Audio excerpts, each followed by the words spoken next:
नमस्कार, मैं हूं शिवानी पांडे और आप देखना शुरू कर चुके हैं 4 PM।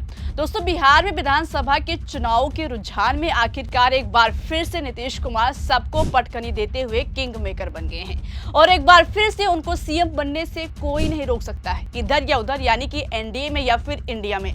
लेकिन एक बात तो ये तय हो गई कि सीएम नीतीश कुमार ही होंगे।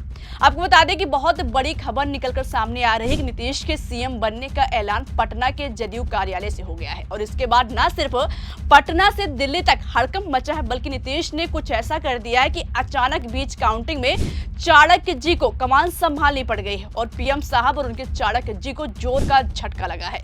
तो दोस्तों, कैसे नीतीश कुमार किंग मेकर बने और ऐसा बीच काउंटिंग में क्या कर दिया है कि अचानक चाणक्य जी को कमान संभालनी पड़ी, ये भयंकर खुलासा हम अपनी इस 8 मिनट की रिपोर्ट में आगे करने वाले हैं। दोस्तों, आपको बता दें कि बिहार चुनाव के काउंटिंग से जो रुझान आए हैं उसमें एनडीए को बहुत बड़ी जीत मिलती हुई दिख रही है, यानी कि तेजस्वी और राहुल गांधी की जोड़ी को करारी हार मिलती दिख रही है। आपको बता दें कि जब सारे एग्जिट पोल आए थे तो उसमें ही एनडीए को बहुत बड़ी बढ़त मिलती हुई दिख रही थी, लेकिन क्योंकि ये एग्जिट पोल नहीं थे, इसकी वजह से महागठबंधन की जीत की गुंजाइशें भी बची हुई थी। लेकिन जब सुबह वोटों की गिनती शुरू हुई तो एनडीए बैलेट की गिनती से जो रफ्तार पकड़ी वो लगातार बढ़ती ही गई। जैसे जैसे सूर्य की किरणों की रोशनी बढ़ती गई उसी स्पीड से एनडीए बड़ी बढ़त लेते दिखने लगा और 11 बजे तक एनडीए ने महागठबंधन की वापसी के सारी आस बंद कर दी।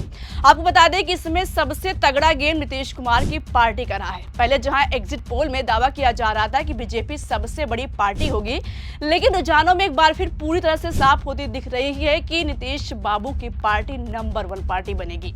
आपको बता दें कि जब हम ये खबर रिकॉर्ड कर रहे हैं तब नीतीश कुमार की पार्टी 83 सीटों पर लीड करते हुए सबसे बड़ी पार्टी बन गई है। हालांकि ये अभी रुझान है, सीटें घट बढ़ भी सकती हैं, लेकिन एक बात शीशे की तरह साफ हो गई है कि जनता ने नीतीश कुमार को ही अपना सीएम नियुक्त किया है, क्योंकि ना बीजेपी से ज्यादा सीटें रुझानों में दी है, बल्कि इस बात पर भी मुहर लगा दी है कि बिहार में कुछ भी हो सीएम तो नीतीश कुमार ही होंगे। ऐसे में जदयू ने रुझानों के आते ही अपनी जुगलबंदी तेज कर दी और ये बात बहुत हद तक साफ कर दिया है कि सीएम तो नीतीश कुमार ही होंगे। जदयू का आधिकारिक एक्स हैंडल देखिए, इसमें साफ साफ लिखा है कि सिर्फ कुछ घंटों का इंतजार, फिर आ रही है सुशासन बाबू की सरकार। आपको बता दें कि सिर्फ ये पोस्ट नहीं बल्कि एक तौर पर खुला ऐलान है कि नीतीश कुमार को जदयू ने बिना किसी मीटिंग और बैठक के सीएम घोषित कर दिया है। आपको बता दें कि ऐसे में इस पोस्ट को लेकर दिल्ली से पटना तक हड़कंप मच गया है और इस हड़कंप से न सिर्फ चाणक्य जी हड़बड़ा गए हैं, बल्कि जनसुराज वाले प्रशांत किशोर ढूंढे नहीं मिल रहे हैं, जो कल तक दावा करते थे कि नीतीश कुमार की सीटें 25 से ज्यादा नहीं आएगी। लेकिन फिलहाल नीतीश कुमार 101 सीटों में से 83 सीटों पर आगे चल रहे हैं, यानी कि 85% से ज्यादा सीटों को जीतने की स्थिति में आ गए हैं। आपको बता दें कि एक और जहां नीतीश कुमार न सिर्फ बिहार चुनाव बल्कि एनडीए को लीड कर रहे हैं और जदयू उनको सीएम बनाने का ऐलान कर चुकी है, तो वहीं दूसरी ओर नीतीश कुमार ने कुछ ऐसे संकेत दे दिए हैं जिसको लेकर हड़कंप मचा हुआ है। आपको बता दें कि नीतीश कुमार के इस संकेत ने साफ कर दिया है कि वो ही सीएम बनेंगे। नीतीश ने कौन सा ऐसा संकेत दिया है, ये फाइनेंशियल एक्सप्रेस की एक खबर कर रही है। खबर देखिए, हेडलाइन में ही साफ साफ लिखा है कि नीतीश कुमार ने नेहरू को दी श्रद्धांजलि, सोशल मीडिया पर उठा सवाल, कहीं चाचा पलटने के मूड में तो नहीं है। आपको बता दें कि एक तरफ जहां एनडीए की एक बहुत बड़ी जीत होती दिख रही है, तो वहीं दूसरी ओर मीडिया में ये खबरें भी शुरू हो गई हैं कि नीतीश कुमार क्या एक बार फिर से पलटी मार सकते हैं। हालांकि इसका आधार बहुत ही छोटा है, क्योंकि आज बाल दिवस है और नीतीश कुमार ने देश के प्रथम प्रधानमंत्री को श्रद्धांजलि अर्पित की है और इसी को लेकर कयासों का दौर जारी है। हालांकि फिलहाल इस बात में कोई दम नहीं है, लेकिन एक बात तो साफ है कि किंग मेकर नीतीश कुमार ही हैं और एक बार फिर से सीएम बनेंगे। आपको बता दें कि ये बात पहले से ही तय थी और हम लोगों ने अपनी खबर में इस बात को साफ तौर पर लिखा भी था कि ये चुनाव ऐसा है जो हर हाल में नीतीश कुमार को किंग मेकर बनाएगा और सरकार चाहे एनडीए की बने या फिर इंडिया की, लेकिन नीतीश कुमार ही सीएम होंगे। और रुझानों में ये बात पूरी तरह से साफ हो गई है कि नीतीश कुमार ही किंग मेकर हैं। भले ही फाइनल रिजल्ट में उनकी सीटें कुछ बीजेपी से कम हो जाए, लेकिन एक बात शीशे की तरह साफ है कि सीएम नीतीश कुमार ही होंगे, चाहे इंडिया के या फिर एनडीए के।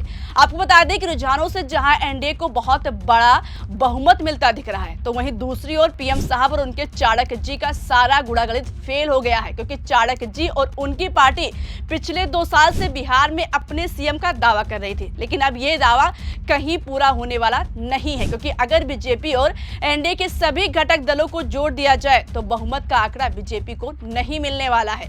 ऐसे में नीतीश कुमार एनडीए की मजबूरी है और ये बात भी तय है कि नीतीश कुमार ही बिहार के अगले सीएम होने जा रहे हैं। लेकिन सवाल बड़ा है कि पूरे बिहार में पिछले 2 साल पहले से पलटू राम के नाम से जाने जाने वाले नीतीश कुमार ने इतनी बड़ी तगड़ी वापसी कैसे कर ली।